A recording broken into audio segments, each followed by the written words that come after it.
Ce garçon se sentait toujours triste, car chaque nuit, sa mère l'enfermait dans une pièce et l'attachait avec des chaînes en fer. Il devait rester seul dans cette pièce toute la nuit. Le lendemain matin, quand sa mère ouvrait la porte, elle voyait que le garçon avait brisé ses chaînes. Des poils noirs avaient encore poussé sur tout son corps, et ses dents étaient devenues très pointues. Il y avait aussi des traces de griffes sur la porte. Sa mère lui coupait les ongles et arrachait tous les poils de son corps. Il redevenait un garçon normal. Mais sa mère savait qu'un monstre se cachait en lui. C'est pourquoi elle ne le laissait jamais manger de la viande, et lui donnait toujours des légumes.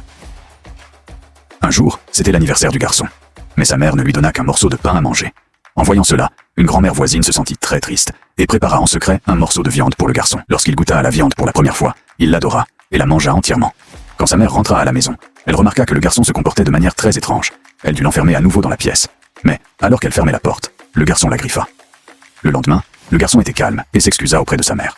Sa mère acheta une chaîne plus solide et fixa un crochet en fer au mur. Cependant, un jour, le garçon alla au centre commercial avec son ami.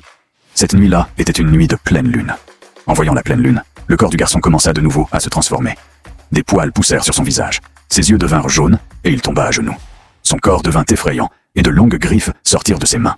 Il s'était transformé en loup-garou. En voyant cela, son ami eut peur et tenta de s'enfuir. Mais le garçon transformé en loup-garou le poursuivit et le fit tomber. Quand le garçon rentra chez lui, sa bouche était rouge, comme couverte de sang. Mais il ne se souvenait de rien. Le lendemain, sa mère décida de quitter la maison.